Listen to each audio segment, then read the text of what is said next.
Hello everyone, I am Nishita this side. Today we will discuss about the basics of lines and angles. Actually कुछ बच्चों को lines और angles के questions करने में difficulty होती है, वो इसलिए क्योंकि उन्हें कुछ बेसिक पॉइंट्स के बारे में नहीं पता होता। तो आज हम उन्हीं बेसिक एंगल्स के बारे में डिस्कस करेंगे, जिससे कि बच्चों को क्वेश्चंस करने में आगे प्रॉब्लम्स ना हो। तो without wasting any time let's start. तो first angle is adjacent angles. First angle is adjacent angles. What is adjacent angles? तो एडजेसेंट एंगल्स वो एंगल्स होते हैं जिसकी जो वर्टेक्स है, one vertex and common arms. Suppose हमने एक एंगल बनाया, let me draw the figure. This point is A, that is B, that is C. हमने यहाँ से ये एंगल ड्रॉ करा, तो देखिए ये एंगल बी है। एंगल बी से हम एक रे ड्रॉ करेंगे जिसे हम नेम देंगे बी डी, रे बी डी। तो आपने देखा कि रे बी डी ड्रॉ करने के बाद एंगल बी से जो है दो एंगल बन गए, तो that is called adjacent angles on the, और angle is on the same vertex, vertex B. तो जब कभी भी सेम वर्टेक्स से एंगल्स बन रहे हो और आर्म्स भी सेम हो, जैसे कि इसमें टू एंगल्स कौन कौन से कन्वर्ट हो गए, angle A B D, angle A B D and angle D B C, या इसे सी बी डी भी बोल सकते हैं। तो आपने देखा B D B D arm जो है इसमें सेम आ रही है, दैट इज, तो जिस एंगल्स में वर्टेक्स सेम हो, वन वर्टेक्स से एंगल बन रहे हो और आर्म्स भी सेम हो, आर्म कॉमन आ रही हो, कॉमन आर्म्स हो, वो एंगल होते हैं एडजेसेंट एंगल्स। उन्हें हम एडजेसेंट एंगल्स बोलते हैं। नेक्स्ट एंगल की हम बात करेंगे linear pair. Linear pair angles कौन से होते हैं? लीनियर पेयर एंगल्स वो एंगल्स होते हैं जो एडजेसेंट एंगल्स, आपको मैंने बताया एडजेसेंट एंगल्स क्या होते हैं, जिनकी कॉमन सेम वर्टेक्स होती है, सेम वर्टेक्स से होते हैं और कॉमन आर्म्स होती हैं। तो जिन एंगल का सेम वर्टेक्स होता है और कॉमन आर्म्स होते हैं, वही एंगल लीनियर पेयर होते हैं। मैंने एक लाइन ड्रॉ करी, इस लाइन को मैं नाम दे दूंगी ए, इस बी। यहाँ से मैंने मिड पॉइंट से इसको एक परपेंडिकुलर ड्रॉ करा जिसे हम नाम दे देंगे सी डी। अब परपेंडिकुलर ड्रॉ करने के बाद ये लाइन जो है वो टू पार्ट्स में हो गई, angle A D C and angle D B C, angle A D C and angle B D C. तो देखिए सी डी दोनों में कॉमन आ रहा है, C D is common, C D दोनों में कॉमन आ रहा है, and angle D, same vertex से दो एंगल बन रहे हैं। तो जब कभी भी सेम एंगल से दो वर्टेक्स बन रहे हों और आर्म्स कॉमन आ रही हो, सी डी आर्म्स इसमें कॉमन आ रही है, तो वो एंगल एडजेसेंट तो होते ही हैं, these are adjacents, but these are linear pair also, जिनका सम जो है 180 डिग्री होता है, लीनियर पेयर। तो angle A D B, angle A D B plus angle B D C is equals to 180 degree, these are supplementary, जिन्हें हम supplementary भी बोलते हैं। तो those angles which are adjacent angles, that is also supplementary and also the linear pair. Okay, next angle है vertically opposite angles. Vertically opposite angles, vertically opposite angles क्या होते हैं? हमने टू लाइंस ड्रॉ करी, ये दोनों लाइंस एक दूसरे को इंटरसेक्ट कर रही हैं, A B C D. Two lines एक दूसरे को इंटरसेक्ट करने के बाद ये एंगल्स बन गए 1 2 3 एंड 4, 1 2 3 एंड 4। ये 4 एंगल्स बनने के बाद वर्टिकली अपोजिट एंगल्स कौन से होते हैं? Angle opposite to the vertex.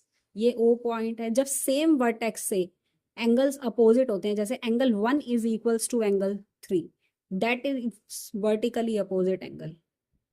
ये वर्टिकली अपोजिट एंगल है, क्यों? क्योंकि सेम वर्टेक्स से जब एंगल्स अपोजिट होते हैं वो वर्टिकली अपोजिट होते हैं और वो इक्वल होते हैं। अगर angle, if angle 1 is equals to 70 degree, then angle 3 is also 70 degree. Reason is that they are vertically opposite angles. That's why both are equal. Same as angle 2 is equals to angle 4. Reason is vertically opposite angles. Vertically opposite angle इन्हें क्यों बोला जाता है? Why they are vertically opposite angle? Vertically word जो है वो कहाँ से लिया गया है? Word vertex से। वर्ड वर्टेक्स से ही वर्टिकली लिया गया है, क्यों? क्योंकि ये सेम वर्टेक्स से अपोजिट होते हैं, इसलिए इनको सेम वर्टेक्स से अपोजिट होने की वजह से इनका नाम वर्टिकली अपोजिट एंगल्स इन्हें बोला जाता है। अब हम आप ये भी कहेंगे कि ये एंगल वर्टिकली अपोजिट होते ही क्यों हैं? तो इसका रीजन ये है, देखिए आप पहले ये चीज देखेंगे, अगर इस लाइन को हम देखें तो एंगल 1 एंगल 2 के लीनियर पेयर है। अगर हम इस लाइन को देखें तो एंगल 2 एंगल 3 के लीनियर पेयर है। एंगल 3 एंगल 4 का लीनियर पेयर है। जो भी एंगल एक एडजेसेंट एंगल्स बना रहे हैं, इस लाइन पे ये दोनों एडजेसेंट है, इस लाइन पे वो लीनियर पेयर है। तो अगर हम ऐसे लिख सकते हैं, angle 1 plus angle 2 is equals to 180 degree. इसको हम लीनियर पेयर रीजन देंगे और इसके आगे इक्वेशन 1 लिख देंगे। उसके बाद क्या हम ये भी बोल सकते हैं, angle 2 plus angle 3 is equals to 180 degree. इसका रीजन भी सेम है, लीनियर पेयर। और इसे हम बोलते हैं, इसे हम कहेंगे इक्वेशन 2। तो from equation 1 and 2, from equation 1 and 2, equation 1 और 2 को देखते हुए हम क्या देख रहे हैं कि ये दोनों एंगल 180 डिग्री हैं। तो क्या हम इसे ऐसे लिख सकते हैं, angle 1 plus angle 2 is equals to angle 2 plus angle 3। ऐसे हम इसे लिख सकते हैं। तो देखिए, right hand side, left hand side में भी एंगल 2 है, राइट हैंड साइड में भी एंगल 2 है, तो ये दोनों तो कट हो गए। तो angle 1 is equals to angle 3। तो क्या आंसर आया हमारे पास, क्या बचा हमारे पास, angle 1 is equals to angle 3। तो दैट इज वाई ये होती है हमारी theorem vertically, why they are vertically opposite angle. अगर कभी आपको ऐसे थ्योरम आ जाए कि ये वर्टिकली अपोजिट एंगल क्यों है, वाई दे आर वर्टिकली, कैसे हैं, तो हम इस तरीके से क्वेश्चन सॉल्व करेंगे कि angle 1 is equals to angle 3 vertically opposite आ गया ना। इस तरीके से हमें पता चलता है कि ये एंगल जो है वर्टिकली अपोजिट एंगल्स हैं। अब देखिए लीनियर पेयर एंगल्स को और हम कैसे पता लगाएंगे कि लीनियर पेयर एंगल्स कैसे पता चलेगा, कैसे एक ही फिगर में हमें पता चलेगा कि ये वर्टिकली अपोजिट है और ये लीनियर पेयर है, ये एडजेसेंट है। तो देखिए, दो पैरेलल लाइंस मैंने ड्रॉ करी, A and B, C and D, उसके बीच में मैंने एक ट्रांसवर्सल, एक इंटरसेक्टिंग लाइन ड्रॉ करी जिसे नाम मैंने दे दिया पी एंड क्यू। अब देखिए, इसमें एंगल्स बन रहे हैं कुछ, यहाँ पर कुछ एंगल्स बने, इन्हें हम नेम दे देते हैं, इन्हें भी 1 2 3 4 5 6 7 एंड 8। तो देखिए, एंगल 1 जो है, angle 1 plus angle 2 is equals to 180 degree. What's the reason, इसे हम क्या रीजन देंगे, लीनियर पेयर। कैसे पता चला हमें ये लीनियर पेयर है, ये एक स्ट्रेट लाइन है, स्ट्रेट लाइन का सम 180 होता है, उसके बीच में ये एक परपेंडिकुलर है, इंटरसेक्ट कर रहा है सेम वर्टेक्स से, एक एंगल इधर एक एंगल इधर, तो इनका सम क्या हो गया, 180 डिग्री। ऐसे ही angle 3 plus angle 4 180, angle 5 plus angle 6, angle 7 plus angle 8, angle 2 plus angle 3 भी। इस तरीके से ये सारे एंगल्स लीनियर पेयर हैं। अब हम इसमें बताएंगे कि वर्टिकली अपोजिट एंगल्स कौन से हैं। तो angle 1 is equals to angle 3 vertically opposite angles. Angle 2 is equals to angle 4 vertically opposite. Angle 5 is equals to angle 7 and angle 6 is equals to angle 8. They are called vertically opposite angles.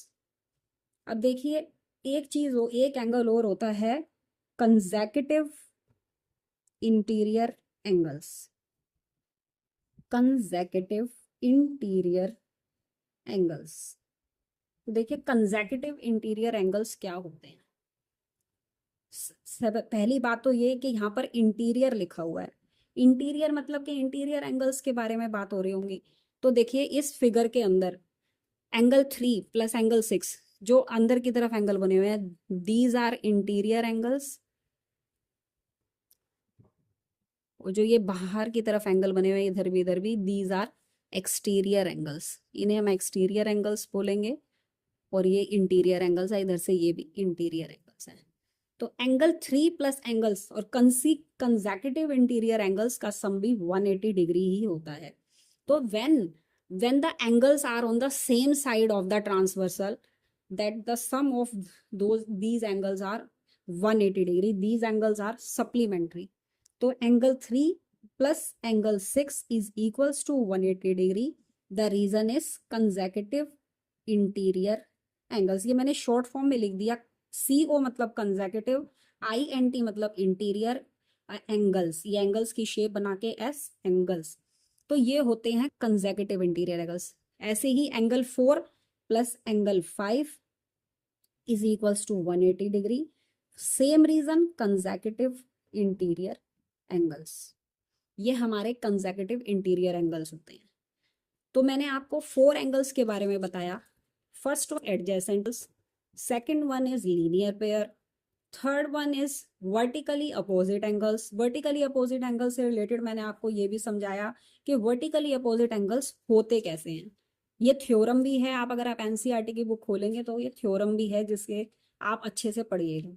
और मैंने आपको consecutive interior angles के बारे में भी बताया कि consecutive interior angles होते क्या हैं। तो आज के लिए मैं इतने ही एंगल्स के बारे में आपको बताया है। अगर आपको मेरी ये वीडियो हेल्पफुल लगी so please like the video and share the video with your friends and subscribe कीजिए मेरी वीडियो को ताकि आपको नई वीडियो के नोटिफिकेशंस मिलते रहें। Thank you very much.